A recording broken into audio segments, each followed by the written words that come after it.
গনিমতের যে অংশ বায়তুল মালের জন্য বরাদ্দ ছিল, মুসা বিন নুসাইর তার সাথে করে নিয়ে যেতে চাচ্ছিলেন। বেশ কিছু মূল্যবান তোহফা খলিফার জন্য বরাদ্দ করা হয়েছিল। এশবিলিয়ার যুদ্ধবন্দীও একেবারে কম ছিল না। যুদ্ধবন্দীদের মধ্যে রাজ্যের উচ্চপদস্থ বেশ কয়েকজন কর্মকর্তাও ছিল। সকলকে দামেস্কে নিয়ে যাওয়ার জন্য প্রস্তুত করা হলো। অবশেষে একদিন মুসা বিন নুসাইর এশবিলিয়া থেকে জাবালুত তারিকের উদ্দেশ্যে রওনা হয়ে গেলেন। দূরত্ব ছিল 300 মাইলেরও কিছু বেশি। পথে বেশ কয়েকটি ছোট বড় শহর পড়ে। মুসা বিন নুসাইরের কাফেলা যে শহরের নিকট দিয়ে অতিক্রম করত, সে শহরের আদিবাসীরা রাস্তার উপর উভয় পার্শ্বে দাঁড়িয়ে হাত নেড়ে অভ্যর্থনা জানাতো। দূর থেকে খোশ আমদেদ আর জিন্দাবাদের ধ্বনি শোনা যেত। পথে পথে মুসা বিন নুসাইরকে লক্ষ্য করে ফুলের পাপড়ি ছিটিয়ে দেওয়া হতো। চলার পথে মুসা বিন নুসাইরের কাফেলাকে এমন উষ্ণ অভ্যর্থনা জানানোর ব্যবস্থা এজলনাই করেছিল। সে মুসা বিন নুসাইরের যাত্রাপথে অবস্থিত সকল শহরের প্রশাসকদের নিকট নির্দেশ পাঠিয়ে দিয়েছিলেন যে প্রত্যেক শহরের আদিবাসীরা শহর থেকে বাইরে এসে মুসা বিন নুসাইরকে যেন অভ্যর্থনা জানায়।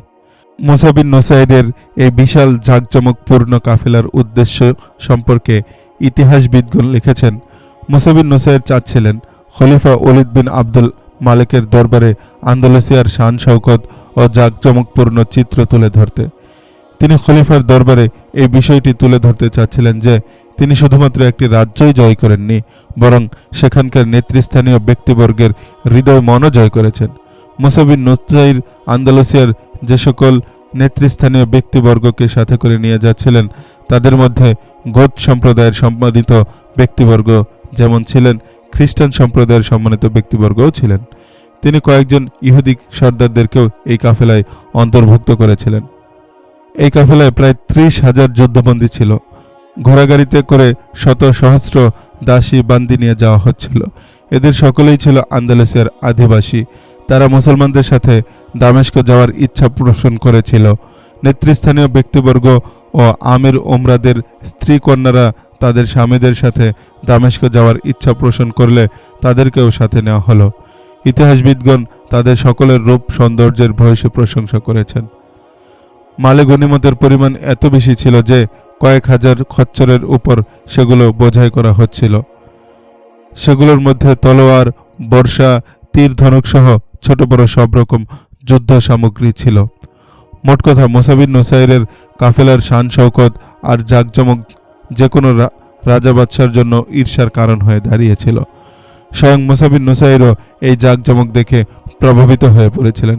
তার কথাবার্তা আর চালচলনে আত্ম অহমিকা ফুটে উঠেছিল। কয়েকদিন পর কাফেলা জাবালুত তারিকের সমুদ্র বন্দরে এসে পৌঁছে। এখানে বড়সড় কয়েকটি জাহাজ আর মালবাহী কিস্তি প্রস্তুত করে রাখা হয়েছিল। এখানেও হাজার হাজার লোক মুসা বিন নুসাইরকে অভ্যর্থনা জানানোর জন্য উপস্থিত হয়েছিল। আন্দালুসিয়ার অসংখ্য নেতৃস্থানীয় ব্যক্তিবর্গ মুসা বিন নুসাইরকে আল বিদা জানানোর জন্য জাবালুত তারিক পর্যন্ত এসেছিলেন। তারা যেভাবে মাথা ঝুঁকিয়ে আর তোষামত করে মুসা বিন নুসাইরকে বিদায় জানাচ্ছিলেন, মুসা বিন নুসাইরের চিন্তা চেতনায় অহংবোধ মাথাচাড়া দিয়ে উঠেছিল। কোনো মানুষই পূজনীয় নয়। ইসলামের এই মৌলিক বিশ্বাস সেদিন চরমভাবে প্রশ্নবিদ্ধ হয়ে পড়েছিল। বিশাল এই কাফেলা মিশরের সমুদ্র তীরবর্তী শহর কায়রোয়ান এসে যাত্রা বিরতি করল। সে সময় কায়রোয়ান ছিল মিশরের রাজধানী। 2-1 দিন কাফেলা এখানে অবস্থান করে দামেস্কের উদ্দেশ্যে রওনা হয়ে গেল। কায়রোয়ান থেকে আরব বংশোদ্ভূত নেতৃবর্গ ও বারবার সর্দারগণ এবং মিশরের নেতৃস্থানীয় লোকজন কাফেলার অন্তর্ভুক্ত হলেন। তারিখে আন্দলুস নামক গ্রন্থে বেশ কয়েকজন ইতিহাসবিদদের বরাত দিয়ে উল্লেখ করা হয়েছে যে মিশর ও আফ্রিকার সর্দার ও সালারগণ মুসা বিন নুসাইরকে এমনভাবে ঘিরে রেখেছিল যে মনে হচ্ছিল তারা তাঁর চারপাশে মানব ঢাল তৈরি করে রেখেছেন। তাদের সকলের আচরণই ছিল দাসত্ব সুলভ। গনিমতের মাল ও উপহার উপঢৌকনের বস্তু সামগ্রী ঘোড়া ও খচ্চরের উপর বহন করে জাবালুত তারিক পর্যন্ত আনা হয়েছিল। সেখান থেকে জাহাজ ও কিস্তির মাধ্যমে কায়রোয়ান আনা হয়েছে। কায়রোয়ান থেকে সেগুলো উটের উপর বোঝাই করে দামেস্ক নিয়ে যাওয়া হচ্ছে। বোঝা বহনকারী উটগুলোকে রং বেরঙের কাপড় দিয়ে সাজানো হয়েছে। কোনো ঐতিহাসিকই লেখেননি যে এই কাফেলা কতদিন পর দামেস্কে এসে পৌঁছে। কায়রোয়ান থেকে দামেস্কের দূরত্ব ছিল কমপক্ষে 3 মাসের। মুসা বিন নুসাইর যেদিন দামেস্কে এসে পৌঁছেন সেদিন ছিল শুক্রবার। তার আগমনের অব্যবহতি পরই দামেস্কের জামে মসজিদে জুমার নামাজের আজান শুরু হয়। তারিক বিন জিয়াদ আর মুগিজ আর রুমি কাফেলার পিছন দিকে ছিলেন। তারা পাশাপাশি ঘোড়ায় চড়ে অগ্রসর হচ্ছিলেন। দূর থেকে দামেস্ক শহর দেখা যাচ্ছিল। তারিক বিন জিয়াদ ও মুগিজের চেহারায় অসন্তুষ্টির ছাপ সুস্পষ্ট পরিলক্ষিত হচ্ছিল। দামেস্ক থেকে কয়েক মঞ্জিল দূরে মুসা বিন নুসাইর এমন এক নাটকীয় ঘটনার জন্ম দেন যা কেউ চিন্তাও করতে পারেননি। ঘটনার আকস্মিকতায় সকলেই অবাক হয়ে যান। মুসা বিন নুসাইরের মতো বয়োবৃদ্ধ মর্দে মুমিনের এ কি হলো যে তিনি এমন করে বসলেন? খোলাফায়ে আন্দলুস নামক গ্রন্থে এ ঘটনার বিবরণ এভাবে এসেছে। সর্বশেষ যাত্রা বিরতির পর কাফেলা সকাল সকাল রওনা হওয়ার প্রস্তুতি নিচ্ছিল। মুসা বিন নুসাইর চাচ্ছিলেন জুমার নামাজের আগেই দামেস্ক গিয়ে পৌঁছতে। কাফেলা রওনা হওয়ার পূর্ব মুহূর্তে মুসা বিন নুসাইর মুগিজ আর রুমিকে ডেকে পাঠান। তারিক বিন জিয়াদ সেখানে পূর্ব থেকে উপস্থিত ছিলেন। মুগিজ উপস্থিত হলে মুসা বিন নুসাইর তাকে লক্ষ্য করে বললেন, মুগিজ, তোমার সেই বন্দীকে আমার হাতে সুপর্দ করো। তোমার বন্দী খুবই গুরুত্বপূর্ণ ব্যক্তি। সে কর্ডোবার গভর্নর ছিল। আমি নিজে তাকে আমিরুল মুমিনিনের কাছে সুপর্দ করতে চাই। সম্মানিত আমির, মুগিজ বললেন, সে তো আমার বন্দী। আমি কর্ডোবার যুদ্ধে জীবন বাজি রেখে তাকে বন্দী করেছি। আপনিও আমাকে অনুমতি দিয়েছেন আমি যেন নিজ হাতে তাকে খলিফার দরবারে পেশ করি। আমি তোমাকে বলছি, এই বন্দীকে আমার হাতে সুপর্দ করো। মুসা বিন নুসাইর রাজকীয় ভাব গাম্ভীর্যের সাথে বলে উঠলেন, ঠিক আছে, তবে আমি অবশ্যই আমিরুল মুমিনকে বলবো সেই গভর্নরকে আমি গ্রেফতার করেছি। মুগিজ আর রুমি বললেন, আমিরুল মুমিনিনকে আমি একথাও বলবো যে কত অল্প সংখ্যক সৈন্য নিয়ে জীবনবাজি রেখে আমি কর্ডোবা শহর দখল করেছি। আমি তোমাকে খলিফার সামনে উপস্থিত হতে দেব না। মুসা বিন নুসাইর বললেন, কেন? মুগিজ জিজ্ঞেস করলেন, আমি কি কোনো রণাঙ্গনে পৃষ্ঠ প্রদর্শন করেছি? আপনি 18,000 সৈন্যের বিশাল বাহিনীর মাধ্যমে যে বিজয় অর্জন করেছেন, আমি মাত্র 1,000 সৈন্যের মাধ্যমে সেই বিজয় অর্জন করেছি। তারপরও আমার এতটুকু অধিকার কি নেই যে আমি আমিরুল মুমিনিনের সাথে সাক্ষাৎ করতে পারবো? না, তোমার সেই সাক্ষাতের অধিকার নেই। মুসা বিন নুসাইর বললেন, তোমার সেই অনুভূতিও নেই যে আমি তোমাকে কি পরিমাণ সম্মানিত করেছি। অথচ তুমি এই সম্মানের যোগ্য ছিলে না। তুমি ইহুদি ছিলে, তারপর গোত হয়েছ, অতঃপর ইসলাম ধর্ম গ্রহণ করেছ। তুমি ছিলে দ্বিতীয় শ্রেণীর সালার। আমি তোমাকে আরবি সালারদের সমমর্যাদা দান করেছি। ইসলাম মানুষের মাঝে জাতপাতের বিভক্তি সৃষ্টি করে না। মুগিজ বললেন, এ কারণেই আমি ইসলাম ধর্ম গ্রহণ করেছি। আপনি যতটা ইচ্ছা আমাকে লাঞ্ছিত করতে পারেন করেন, তবে মনে রাখবেন, আমি একবার যখন মুসলমান হয়েছি তখন আজীবন মুসলমানই থাকব। মুসলমান হয়েই মৃত্যুবরণ করব। সম্মানিত আমির, আমি আপনাকে স্পষ্ট করে বলতে চাই, আমার কয়েদি আমি আপনাকে দেব না। মুসা তার একজন দেহরক্ষীকে ডেকে বললেন, কর্ডোবার খ্রিস্টান গভর্নরকে এখানে নিয়ে এসো। দেহরক্ষী গভর্নরকে নিয়ে আসলো। এই লোকই তো তোমার কয়েদি, তাই না? মুসা বিন নুসাইর জিজ্ঞেস করলেন। হ্যাঁ, এই লোকই, মুগিজ বললেন। মুসা বিন নুসাইর বন্দী গভর্নরের পিছন দিকে চলে এলেন। তারপর হঠাৎ কোষ থেকে তরবারি বের করে গভর্নরের গর্দান লক্ষ্য করে এমন সজোরে আঘাত হানলেন যে তার দেহ থেকে মাথা আলাদা হয়ে মাটিতে ছিটকে পড়ল। দেহটা কিছুক্ষণ ছটফট করে নিথর হয়ে গেল। মুগিজ আর রুমি আর তারিক বিন জিয়াদ কোনো কথা না বলে ঘটনাস্থল থেকে চলে গেলেন। কাফেলা আবার দামেস্কের উদ্দেশ্যে চলতে শুরু করলো। তারিক বিন জিয়াদ আর মুগিজ আর রুমি মুসা বিন নুসাইরের সামনে থেকে চলে এসে একত্রে পথ চলছিলেন। তারা উভয়ে দুঃখ ভারাক্রান্ত মন নিয়ে সামনে অগ্রসর হচ্ছিলেন। তাদের মনের কষ্ট চেহারায় সুস্পষ্ট রূপে ফুটে উঠেছিল। ইসলামে এজন্যই রাজকীয় জাঁকজমক নিষিদ্ধ করা হয়েছে, যাতে আমিরের মন মস্তিষ্কে দম্ভ অহংকার সৃষ্টি হতে না পারে।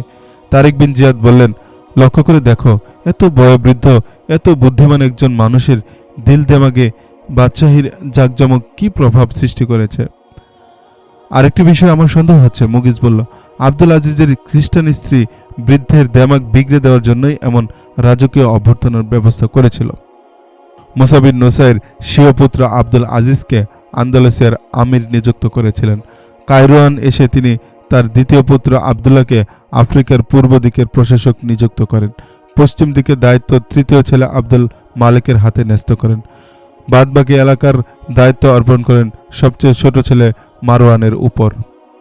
এই বৃদ্ধ আমির আন্দালুসিয়ায় ও আফ্রিকায় তার পারিবারিক বাদশাহী কায়েম করেছেন। তারিক বিন জিয়াদ বললেন, এখন তিনি আমিরুল মুমিনিনের কাছে তার পুত্রদের নিযুক্তির ব্যাপারে অনুমোদন আদায় করবেন।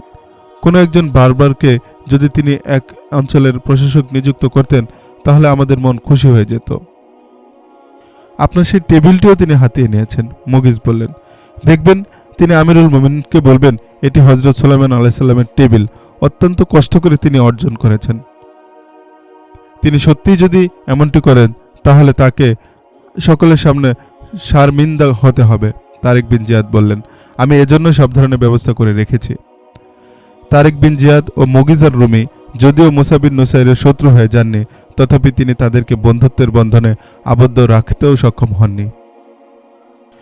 পূর্বেই দামেশকে এ সংবাদ প্রচারিত হয়ে গিয়েছিল যে আন্দালুসিয়ার বিজেতাগণ আগমন করছেন।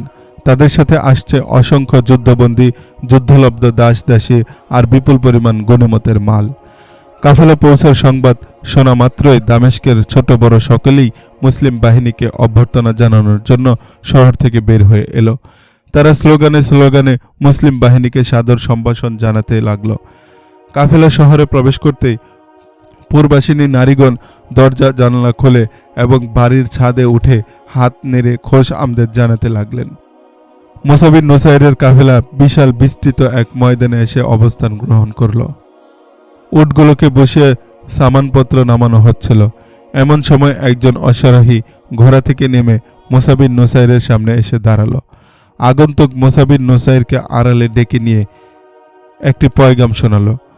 তখন এই পয়গামের কথা অন্য কেউ শোনেনি, কিন্তু ইতিহাসের পাতায় সেই পয়গামের কথা আজও লিপিবদ্ধ হয়ে আছে। সেই পয়গাম ছিল খলিফা ওলিদ বিন আব্দুল মালিকের ভাই সুলাইমান বিন আব্দুল মালিকের পক্ষ থেকে। সুলাইমান বিন আব্দুল মালিকের মর্যাদা হলো তিনি খলিফার ছোট ভাই। পয়গাম নিয়ে আসা ব্যক্তি সুলাইমানের খাস লোক। সুলাইমান বিন আব্দুল মালিক আপনার জন্য পয়গাম পাঠিয়েছে, অশ্বারোহী বলল। তিনি বলেছেন, আমিরুল মুমিনিন খুবই নাজুক অবস্থায় আছেন, যে কোনো সময় তিনি ইন্তেকাল করতে পারেন। আপনি তার সাথে সাক্ষাৎ করবেন না এবং কোনো হাদিয়া ও গনিমতের মাল তাকে দেবেন না। কয়েকদিন অপেক্ষা করুন, তার ইন্তেকালের পর সুলাইমান আমিরুল মুমিনিন হবেন। তখন তার নিকট সকল হাদিয়া, দাসীবান্দি ও গনিমতের মাল পেশ করবেন। এটা নির্দেশ নাকি অনুরোধ? মুসা বিন নুসাইর জিজ্ঞেস করলেন। আপনি যা মনে করেন, অশ্বারোহী বলল। আমি আপনার কাছে পয়গাম পৌঁছে দিয়েছি, সুলাইমানকে আমার সালাম পৌঁছে দেবেন। মুসা বিন নুসাইর বললেন, আমি এই পাপের কাজ কখনোই করব না যে খলিফার মৃত্যুর অপেক্ষা করব। তাকে বলে দেবেন আমি খলিফার নির্দেশে এখানে এসেছি, খলিফার সাথেই দেখা করব। আল্লাহ না করুক খলিফার ইন্তেকাল হয়ে গেলে তার বড় ছেলেও খলিফা হতে পারেন। এটা তো জরুরি নয় যে সুলাইমানই তার স্থলাভিষিক্ত হবেন। সে যাই হোক, বর্তমানে ওলিদ হলেন আমিরুল মুমিনিন। তাকে মান্য করা আমার কর্তব্য। যা কিছু দেওয়ার আমি তাকেই দেব, যা কিছু নেওয়ার তার কাছ থেকেই নেব। আমি সবার আগে তার সাথেই সাক্ষাৎ করব। আমির, এমনটি করবেন না, অশ্বারোহী বলল। আপনি আমিরুল মুমিনিনের সাথে সাক্ষাৎ করবেন না? সুলাইমান তার ভাই, তিনি কঠোরভাবে নিষেধ করেছেন। আমিরুল মুমিনিন অসুস্থ, হেকিম বলেছেন কেউ যেন তার সাথে সাক্ষাৎ না করে। অশ্বারোহী চলে গেল। মুসা বিন নুসাইর হতাশ হয়ে পড়লেন। তিনি দ্রুত খলিফার সাথে সাক্ষাৎ করতে চাচ্ছিলেন। আল্লাহ তার ইচ্ছা পূরণ করার ব্যবস্থা করলেন। রাজ দরবারের এক ব্যক্তি তাকে বলল, ডাক্তারের নিষেধ সত্ত্বেও খলিফা ওলিদ জুমার নামাজ আদায় করার জন্য মসজিদে আসছেন। মূলত খলিফা ওলিদ নামাজ পড়ার জন্য নয়, নামাজ পড়ানোর জন্য মসজিদের উদ্দেশ্যে বের হয়েছিলেন। তিনি বুঝতে পেরেছিলেন যে আর বেশি দিন তিনি বাঁচবেন না। তিনি শেষবারের মতো ইমামতের সৌভাগ্য অর্জন করতে চাচ্ছিলেন। প্রকৃত অর্থেই খলিফা ওলিদ ছিলেন একজন মর্দে মুমিন। ইসলামের প্রচার প্রসার ও ইসলামী সাম্রাজ্যের বিস্তারের জন্য তিনি ছিলেন নিবেদিত প্রাণ। তার অনুমতিতে এবং তারই পৃষ্ঠপোষকতায় মুহাম্মদ বিন কাসেম সিন্ধু আক্রমণ করেছিলেন। তারিক বিন জিয়াদকে আন্দালুসিয়া অভিযানের অনুমতিও তিনি দিয়েছিলেন এবং এ ব্যাপারে সব ধরনের সহযোগিতা প্রদান করেছিলেন। মুসা বিন নুসাইর যখন জানতে পারলেন যে খলিফা ওলীদ জুমার নামাজ আদায়ের জন্য মসজিদের উদ্দেশ্যে রওনা হয়েছেন, তখন তিনি নির্দেশ দিলেন, যে সকল উপহার উপঢৌকন খলিফার জন্য আনা হয়েছে সেগুলো মসজিদে নিয়ে যাও। মুসা বিন নুসাইর মসজিদে এসে খলিফার জন্য অপেক্ষা করতে লাগলেন। কিছুক্ষণ পর খলিফা মসজিদে উপস্থিত হলেন। মুসা খলিফার সাথে সাক্ষাৎ করলেন। তারিক বিন জিয়াদ আর মুগিস আর রুমিও খলিফার সাথে সাক্ষাৎ করলেন। আনন্দের আতিশায্যে খলিফা আবেগতাড়িত হয়ে পড়েন। নামাজের পর মুসা খলিফা ওলীদের সামনে মসজিদে উপহার সামগ্রী ও গনিমতের মাল প্রদান করেন। বিপুল পরিমাণ মহামূল্যবান দ্রব্য সামগ্রী দেখে খলিফার চক্ষু ছানাবড়া হয়ে গেল। অন্যরা অবাক বিস্ময়ে তাকিয়ে রইল। খাঁটি স্বর্ণের এত বিপুল পরিমাণ দ্রব্য সামগ্রী তারা কখনো দেখেননি। খলিফার ভাই সুলাইমান সেখানেই উপস্থিত ছিলেন। তার চেহারায় সুস্পষ্ট রূপে ক্রোধের চিহ্ন পরিলক্ষিত হচ্ছিল। তিনি এমনভাবে মুসা বিন নুসাইরের দিকে তাকাচ্ছিলেন যে মনে হচ্ছিল সুযোগ পেলে তিনি মুসাকে জীবন্ত কবর দিয়ে দেবেন। এ সকল উপহার সামগ্রী দিয়েই তো তিনি তার মহল সাজাতে চেয়েছিলেন। তাই তো তিনি মুসা বিন নুসাইরের নিকট পয়গাম পাঠিয়েছিলেন কয়েকদিন অপেক্ষা করার জন্য। তার দৃঢ় বিশ্বাস ছিল খলিফা ওলীদ অল্প কয়েকদিনের মেহমান মাত্র। মুসা বিন নুসাইর উপহারের এক একটি বস্তু বের করছিলেন আর তার বিবরণ দিচ্ছিলেন। অবশেষে তিনি সেই টেবিলটি বের করলেন, যেটি টোডেলো বিজিত হওয়ার পর তারিক বিন জিয়াদের হস্তগত হয়েছিল। তারিক বিন জিয়াদ পলায়ন পর কয়েকজন পাদ্রী থেকে এই টেবিলটি উদ্ধার করেছিলেন। কথিত আছে এটি হযরত সুলাইমান আলাইহিস সালামের টেবিল।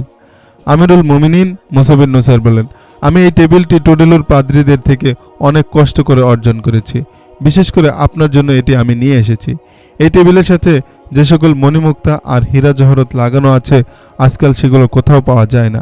এটি হযরত সুলাইমান আলাইহিস সালামের মালিকানাধীন ছিল। কেউ বলতে পারে না এটি কিভাবে আন্দালুসিয়া এসেছে। খলিফা ওলীদ চতুর্দিক থেকে ঘুরে ঘুরে টেবিলটি দেখছিলেন।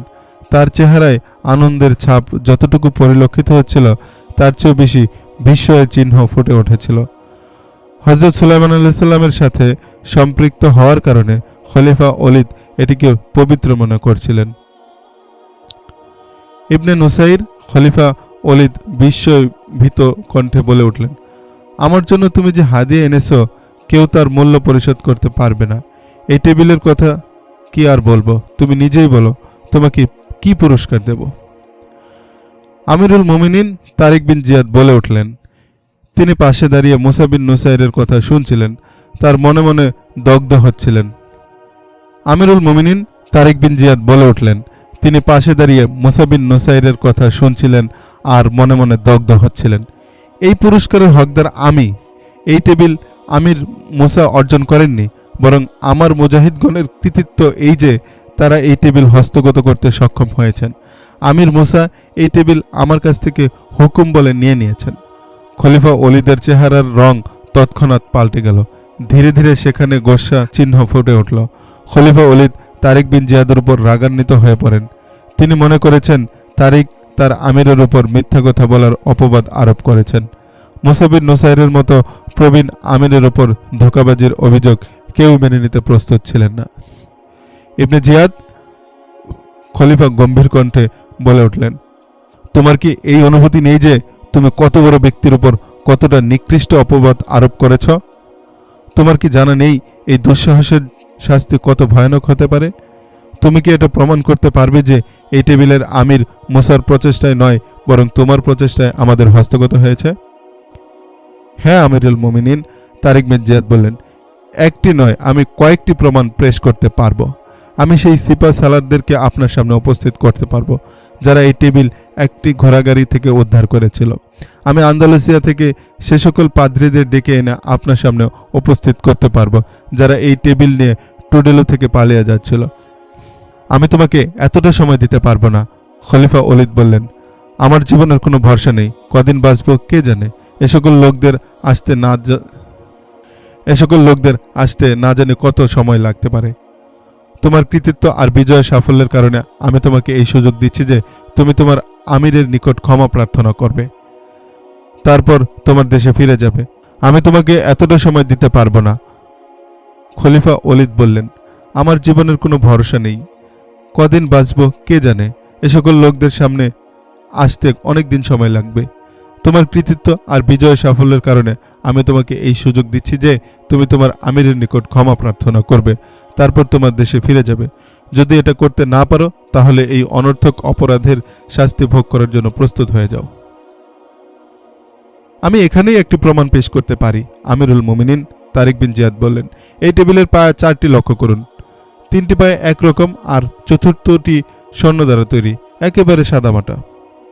খলিফা ওলীদ গভীরভাবে লক্ষ্য করে দেখলেন 3টি পায়ায় অত্যন্ত মূল্যবান ও দুর্লভ মণিমুক্তা আর হীরা জহরত লাগানো আছে, আর চতুর্থ পায়াটি একেবারেই সাদামাটা।